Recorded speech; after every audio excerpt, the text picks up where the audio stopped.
and welcome to the first of product reviews from the Wolfglade. Up to now it's been a few games on this channel and some other channels that I'm also involved in, which will be linked elsewhere. Mainly this channel is going to be about my gaming hobbies, so War Machine, Guild Ball, Malifaux, possibly other games as I get into them. I've been a gamer for 20 plus years, and Guild Ball's my latest interest. This is Tater from the Farmers Guild. He's limited release from Gen Con. Was able to buy it over on the web store during the weekend as well. I just received mine today, so I figured while I unboxed it, might as well do a quick recording form to go along with it. So, what's in the packaging? Packaging, to start with, quite a nice bit of artwork of Tater. He's quite clearly a muscular man, big scythe, quite a nice looking model overall. Inside the model, inside the blister, this is pretty much standard from Steamforged. You get any rules cards related to him. So in this case, you've got his card, front and back, and some extra tokens and some special rules of how to use him. As at the moment, you're going to use him in the big league, which is a casual format, which locally we've just started one, so you may actually get to see this guy in a game. On top of that, you get the model. So it's two-piece model, quite a nice easy one. You've got the main body part, somewhere around about there. Hopefully it'll focus. There we go. I'll get some still images to put up on this bit as well. And his scythe, which is quite a large one, quite a large scythe. Could be definitely going to hurt if you get hit by that. A couple of bases. We'll talk about the bases in a minute. There's obviously one for him and one for something else, which that's those there, harvest markers. We'll get onto them. So, what does he do? Well, basically, he's a damage dealer. If you look at the card, and if you look up on screen, you'll probably see it now. He's got damage on 1 and he's got momentous damage on 1 and 2, and also momentous damage on 5 for 3 damage. Not bad overall. Got a couple of pushes, useful to get people out of position. Can also be useful with some of his other rules. We'll go into those as we go. He has a tackle on 3. He's not really there to get the ball off a player. He can do in a push, but I wouldn't be relying on him. Other than that, speed 6'8". Reasonably nippy, considering that gives him a threat range of 10 with his 2-inch melee. That's going to hit from somewhere across the table. Tap 5. Tap 5 means you can't expect those high numbers very often, but with a bit of support and a bit of help, he can probably make 3-4 hits relatively regularly, and that will be the interesting points. Kick 3-6. He's not got a particularly long range kick, but it's pretty accurate, so we'll have a chance there. Defense 4+. 4+, not great, not bad. Could be definitely worse people out there. Armor 0. With his 4+ and armor 0, that makes him, if he gets hit, he's probably going to he's going to notice. And this is the one which I'm never a big fan of characters that only bring 1 influence and no way of using 3 influence, whatever. This guy has a way. We'll talk about it when we get to it. 1-3 means he's going to be influence hungry. That means you cannot guarantee you're not going to have a lot of influence to give him to him every turn. He's not going to always do stuff. But with a 2-inch melee, he can always just support other people hitting him. Hitting people. Character plays. Crop him. Harvest markers. You know that other base I was talking about? That's for the harvest marker. He puts a harvest marker, he basically removes a harvest marker and he gets to heal 2.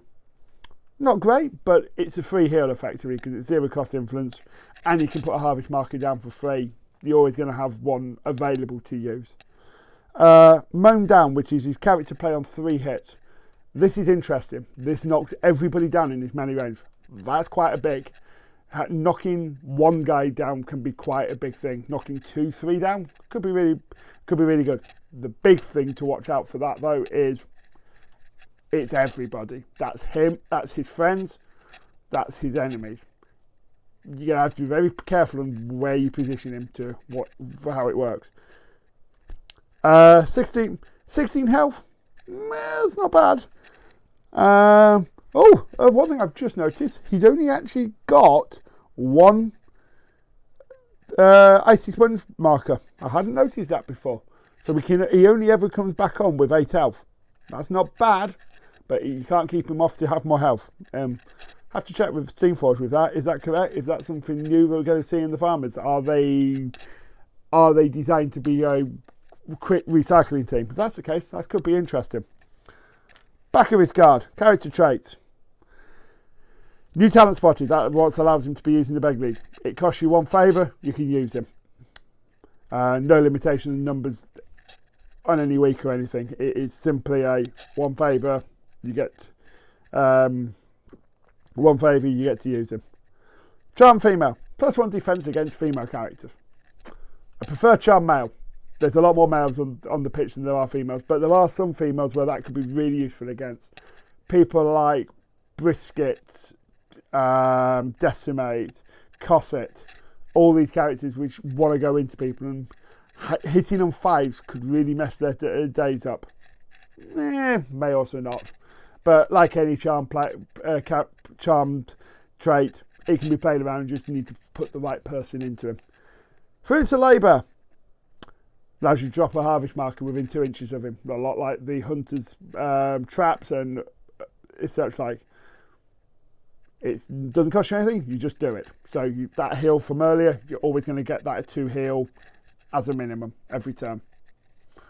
Could be good, could be useful, could allow you to heal up to potentially 10 health on him with 3 momentum, 1 from him, 2 from another guy. That's quite a notable amount of heal. So I can now sort of understand his defense only being 4-0. He can heal quite a bit. Saving charge. Well, anybody who knows Guild Ball knows what Saving Blow is. 3 damage to everybody in your melee range. Pretty good.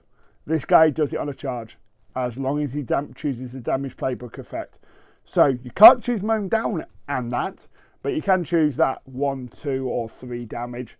And if you get a wrap, then you've got 1 damage on 1, which basically means you do 1 damage, you save and blow everybody, and you can also moan everybody down. But that means he has to get 6 successes after armour and health. Tap 5, 9 dice. Against most characters, you're probably not going to do it, but against big guys, you might do. It's going to make the opponent's only going to let you do it once. Last ability, get on my land. Basically, counter charge if he's within 4 inches of a harvest marker. So that harvest marker he puts down at the beginning of the turn, you probably don't want to use that one to heal. You probably want to use the one from turn before. So you activate, you heal up because you're probably going to be near the harvest marker. You put a new harvest marker down, and you wait for him to. I wait for them to come into the 6-inch range for you to countercharge them, and that could, with those pushes, that could knock people out of melee ranges, potentially knock them down, potentially just finish off that last few points of damage. You get the saving blow. You've got the saving blow on the saving charge bonus on the charge as well. So overall, got a possibilities there. Is he good? He's interesting. 1 influence could be a problem. I think that 4-0 defense line could be a problem, but we'll see how he plays. He does have quite a bit of healing, so I can understand the defense buff. So that's it. Hopefully there'll be some pictures up during this of not just of the video, but of some of the other stuff some of the other from the cards and the model. I'm gonna actually go and clean the model up now and probably try and get it painted sooner than later. So I'll try and get a picture of the model up on the blog as soon as I've got him done. Other than that, hopefully people have enjoyed this very quick initial view on him. Bye.